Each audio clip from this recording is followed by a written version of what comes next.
niyo waxaan ku weydiiyey ninkii Faarax macalin soo hadlay horta muxuu ka hadlay anigu isfac ma aan daawanay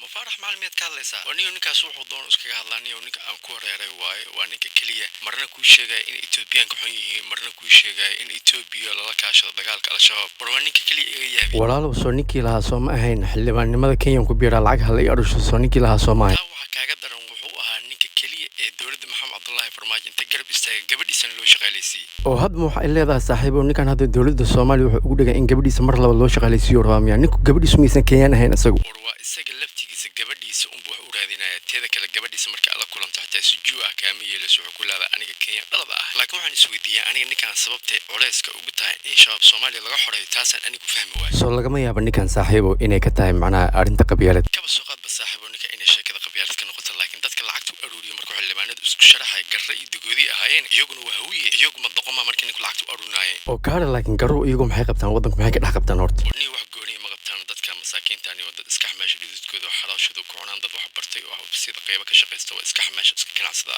laakiin anigu waxaan oran lahaa dadka lacagta aruurinaysan dad idin qalma ha noqdaan oo xitaa idinka soo sharax war garre iyo dagoodi hadday tala ka qaadanayaan talo fiican waa siisan laakiin sheekadaas waa laga daranaya waxa iga waranta dagaalkii diblo u soo shaqo tageen xagee ka baxeen nimankii diblo xogaa waa soo ruqansadeen waa imaadeen iyagoo ciidanka militariga la socda oo waliba uu hogaaminaya ninkii la oranayo odawa hay kadib maxaa dhaca marka nimankii shabaab waxay sameeyeen nimankii diblo odayaashoodii u tageen waxay ka dhaadhiceen nimankan haddii la duqeeyo oo meesha laga saaro iyagana in meesha ay ka bixi doonaan oo meeshan ceelbuur la yiraahdo ay la wareegi doonaan niman kale oo qabiilo kale ah sheekadii odayaashu waa qaateen kadib xildhibaan dhigay ula tageen kadib xildhibaan dhigay waxay ka dhaadhiceen meeshan haddii duqeyn lagu sameeyo shacab badan oo masaakiin inay ku baaba'aya arrintii qoorqoor oo asaga lagula tegay sheekadii uu ka dhaadhiciyey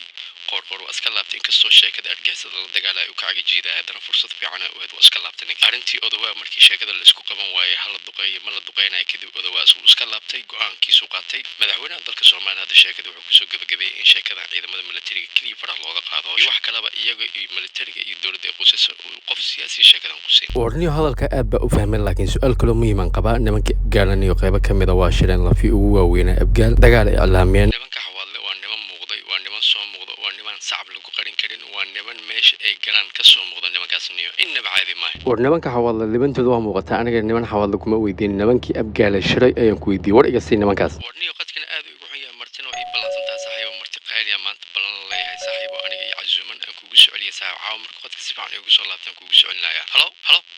halo qadka xumaada oo maleen halo